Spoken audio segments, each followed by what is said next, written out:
Well, hello, everyone. We want to welcome you back to the Empower and Equip podcast. I'm your host, Brandon Watson, also Connect Pastor here at Mobberly Baptist Church in Longview, Texas.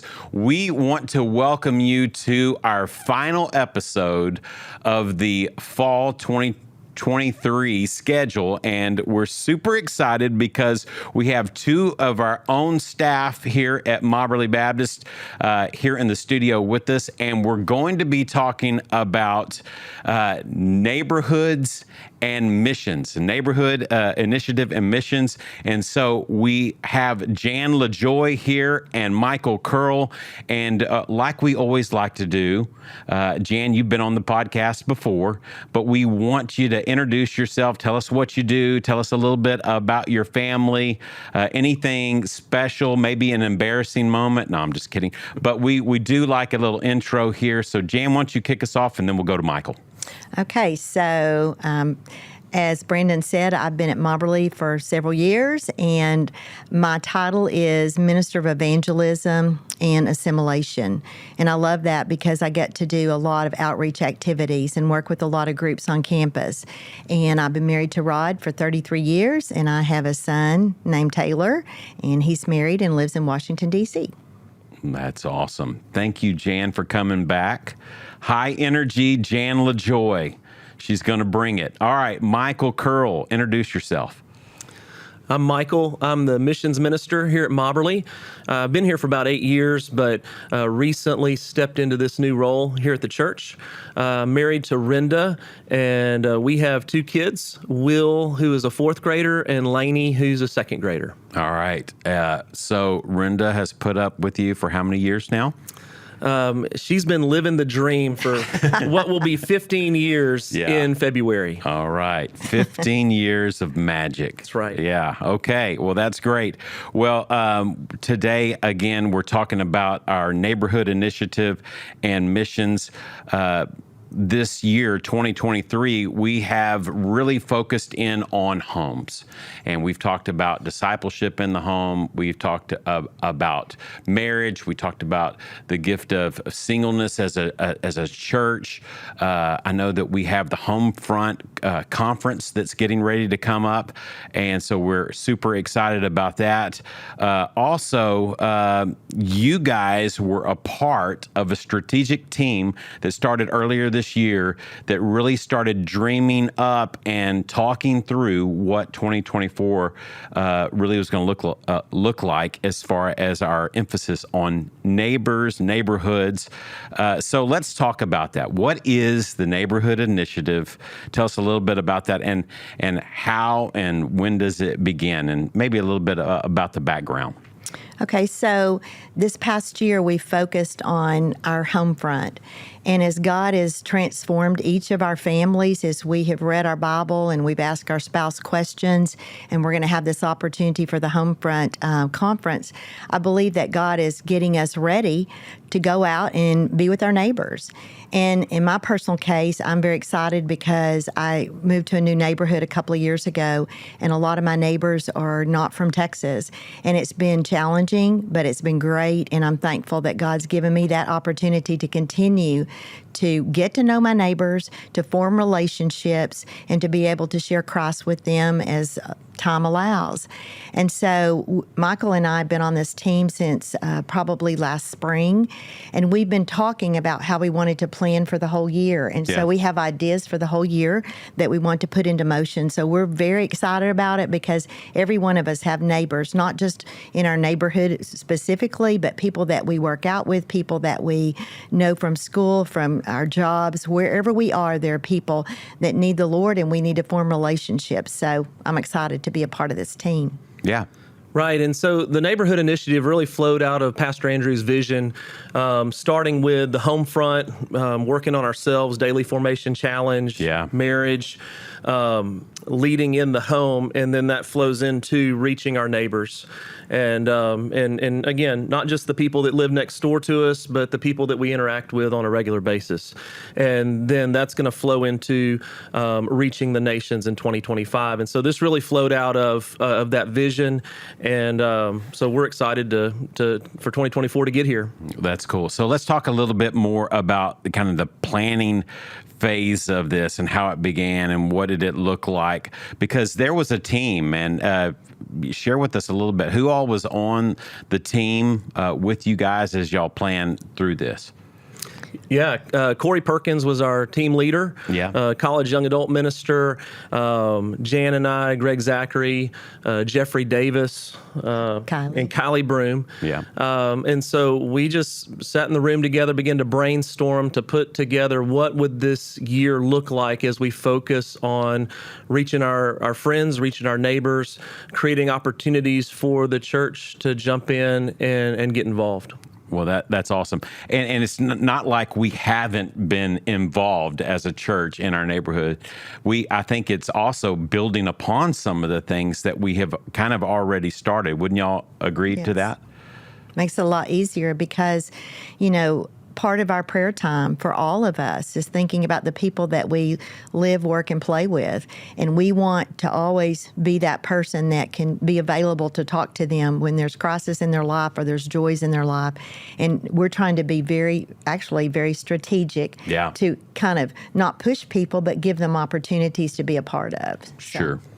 Yeah, part of the purpose of this team was to put some structure in place to create opportunities, just so that if somebody says, man, I want to reach my neighbors, but I don't really know how to do that. Hey, here's some opportunities. Here's some things that you can do in January, in February, throughout the year to be intentional to reach your neighbors.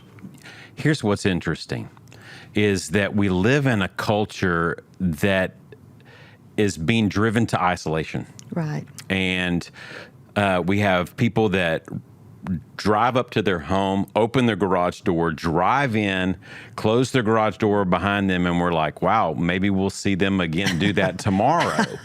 And so I think this is great because there's a lot of people that don't even know who their neighbors are, don't know their names. We used to live in a society where kids were all out and playing together in the streets and riding bikes and doing all this. And so I'm so really excited about where 2024 is going to lead us. But let's talk a little bit about some of the highlights that we're going to see in 2024. And I'm really excited for everybody to hear this. So we're excited because we are going to work with our schools, our neighbors, and one really quick thing to just get you to think about is we're starting a little early. We're going to have some videos in worship where you'll be able to see what it looks like to talk to your neighbor and how to involve them in your life. And then we're also adopting Everhart Elementary across the street from us, and we're going to do something very special with them and for them in the Christmas season. Then in January, we're going to be starting with a commitment card. So what we love for all of you to do is be thinking about 3 people in your sphere of influence, maybe a family member also, that you're like, God, I want to form a relationship with them this year, to honor you, to get to know them, and to be more of an influence in a positive way in their life. And so we're starting with a commitment card so that we can all think about that in January. Who are 3 people? So please be thinking about that. Well, Jan, I want to push pause just for a second, because when we say neighbors, right, we're not just sometimes people live out in the country. They go,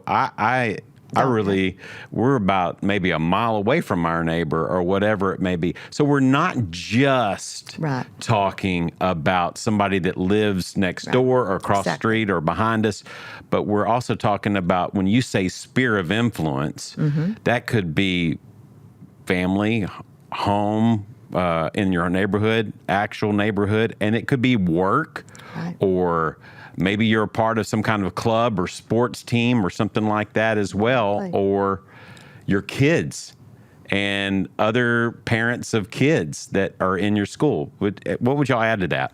I think Jan said it well, those live, work, and play. And so those would be your neighbors.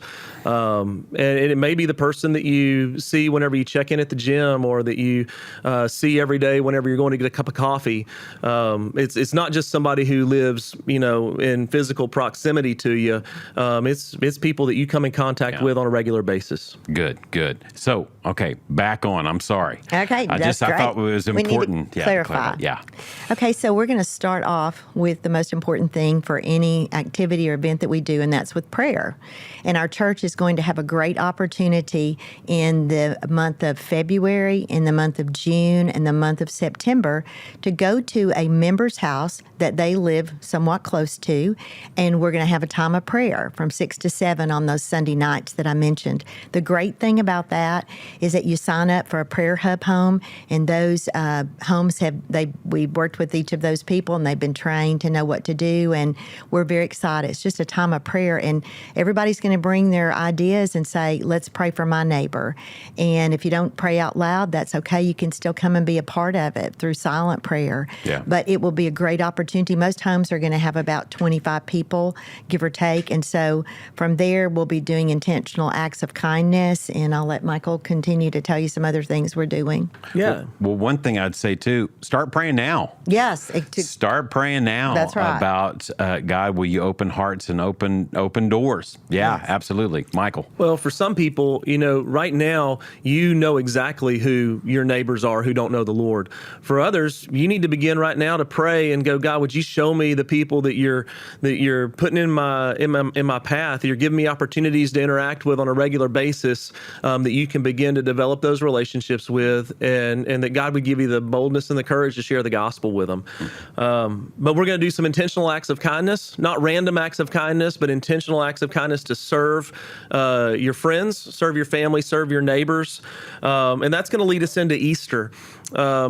At the end of March this year. It's early, but we want you guys to be extending an invitation to bring people to church at Easter. And then just a few weeks after Easter, we're going to host a community night up on the land. It's just a time with food trucks and inflatables, just a chance to get to hang out, fellowship together, and we're super excited about that. You had me at food trucks. I mean, okay, so there's a lot of cool things that are really going on. When you think about it personally, what's something that you're super excited about next year? If there's one thing that you're like, man, I can't wait to get to this, what is it for you? I think that many times we are not really sure what to do with our neighbors, but the great thing is that sometimes we can say, hey, let's go grab a cup of coffee or whatever. And I want to do some things that are very organic, where we can just begin to get to know each other. And as you begin to meet those people on more of a personal basis, other than just being at work with them all day or saying, hey, let's go grab some lunch, I'll pay for your lunch today. I just wanted to, kind of just visit with you because we really don't have time at work. I think that's where the relationships begin. Yeah. And then we're getting more and more knowledge about those people, and we're able to pray for them. They can pray for us, and God will lead us in the direction we need to go after we've had those personal times of influence with them. That's good. Michael? Yeah, I'm super excited about being able to reach out to our schools. I think that locally our greatest mission field is in the schools. And so to be able to connect our groups, to connect individuals into the schools, to be able to serve them well, but then to be able to share with them ultimately the hope of the gospel. Right. I'm really excited about that. Well, one thing that I would say is one thing that I get really energized about is just serving my neighbors. Right. You have so many opportunities. I have several neighbors that live, obviously across the street from me or what have you, and I've been able to go in and help fix things, or let them borrow. If they said, "Hey, do you have this? Can I borrow this?" I know kind of what project they're doing. Hey, let me help you with it. And I'd love to just, roll up my sleeves and help you. Two people will get it done quicker than one. And here's the deal, serving your neighbors. And, even if it's simple as, hey, we baked some extra cookies and we just thought of you. And we want to take something over to you and just say, I know and if you feel awkward because you're like, we never even met our neighbors, but it's just like, you can just go there and say, I apologize. I've really never had the opportunity to truly formally introduce myself. And I bring a peace offering of chocolate chip cookies or whatever it may be, that you get a chance to meet them. So we're super excited. Looks like it's going to be a great year, 2024, of really impacting neighborhoods, schools. We've got partnerships with schools that you're telling us about, and serving teachers that are in the trenches day in and day out. So that's really exciting. I do want us to maybe turn really to a new topic, because I want to talk about missions. And Jan, we kind of get to co-interview Michael for a little bit here, so you just jump in anytime you want. But Michael, you recently moved from high school ministry here to missions, and I want you to kind of tell us a little bit, because anybody that's known you for any amount of time have known so much that you love doing missions work. You love taking love taking students on mission trips. But tell us a little bit about how that transition worked, because not everyone's heard this story. Right. So doing student ministry for about 25 years, I love teenagers. Yeah. Still do. Yeah. It's an exciting area to serve in. But within student ministry, missions was always the highlight of a summer, a spring break, or whatever. I loved doing mission trips with teenagers.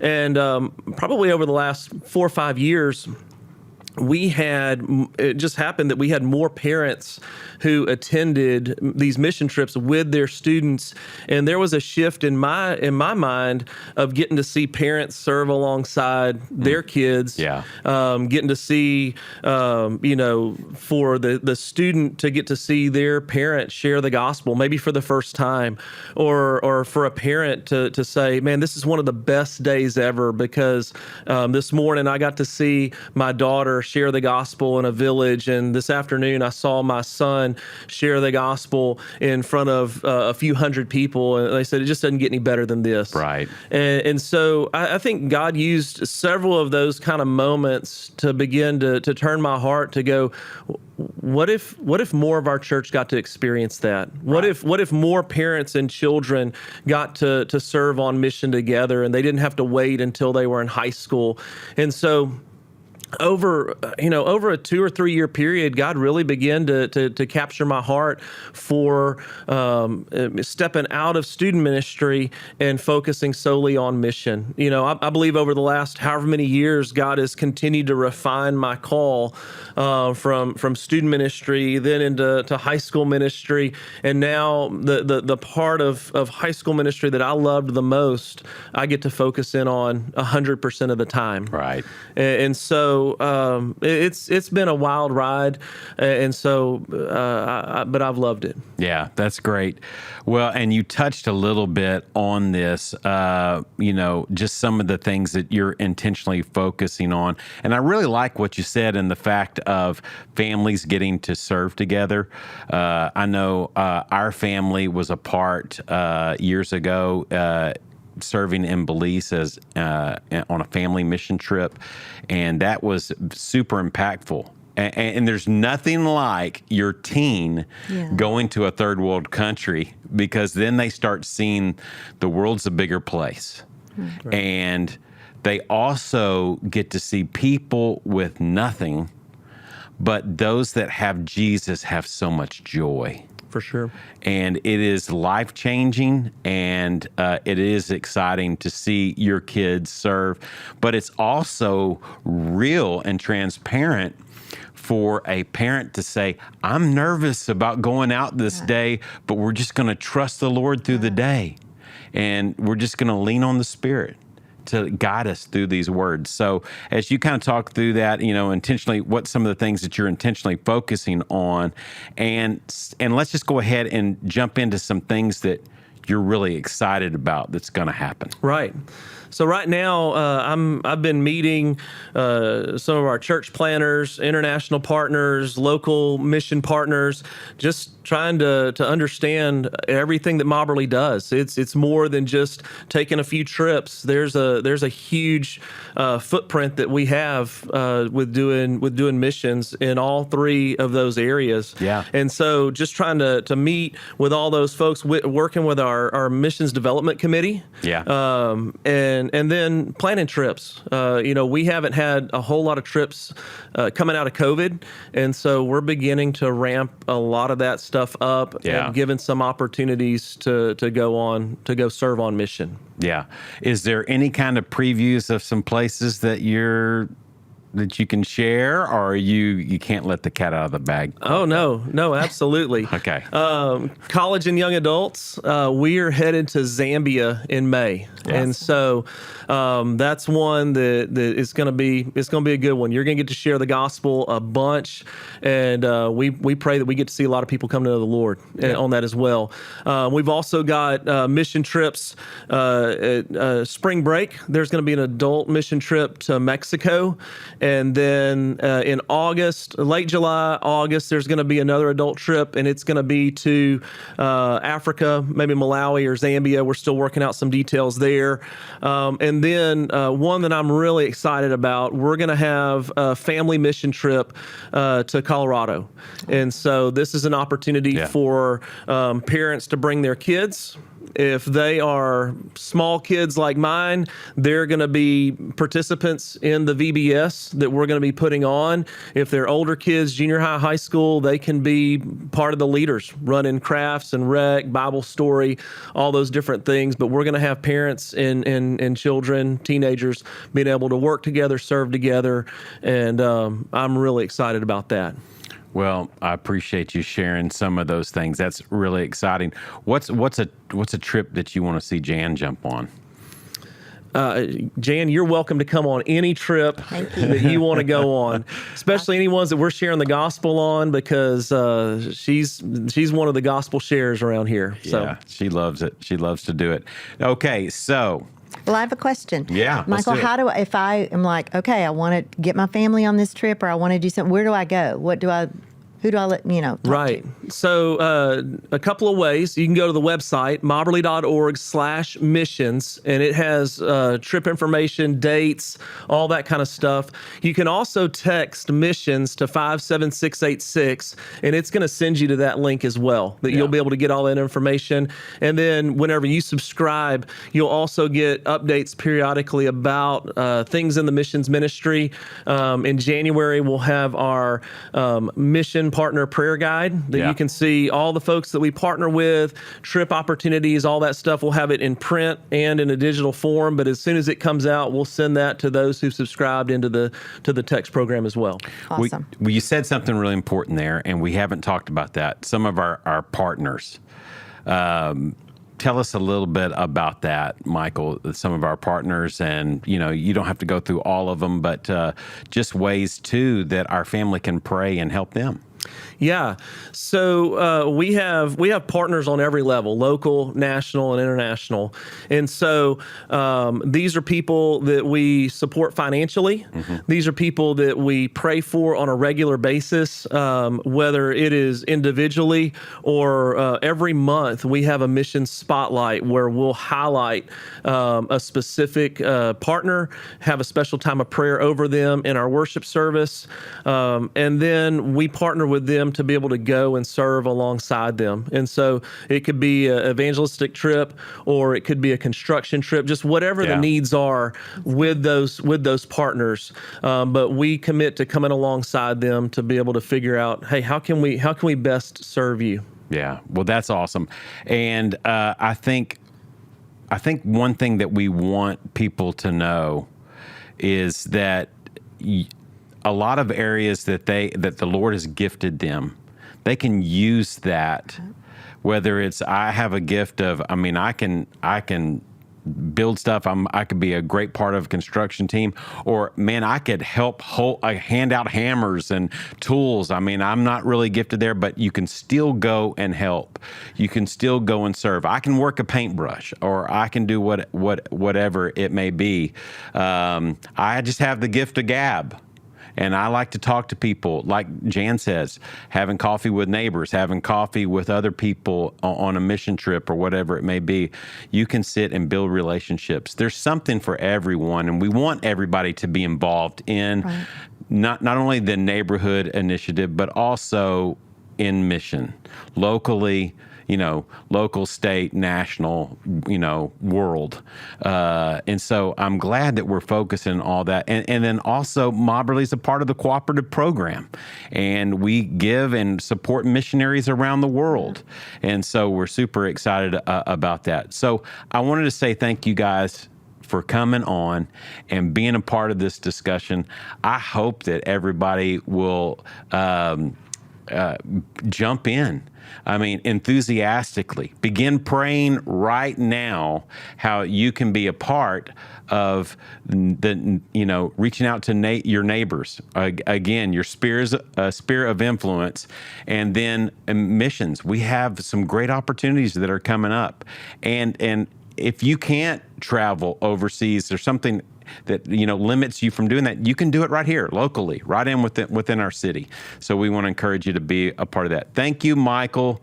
Thank you, Jan. Congratulations on your new position here. We're really excited about where you're going to take that area. Jan, we're always excited because you're excited. Exactly. And so we're super thrilled. And thank you guys for being a part of our very first season of the Empower and Equip podcast. Hopefully we'll see you again real soon.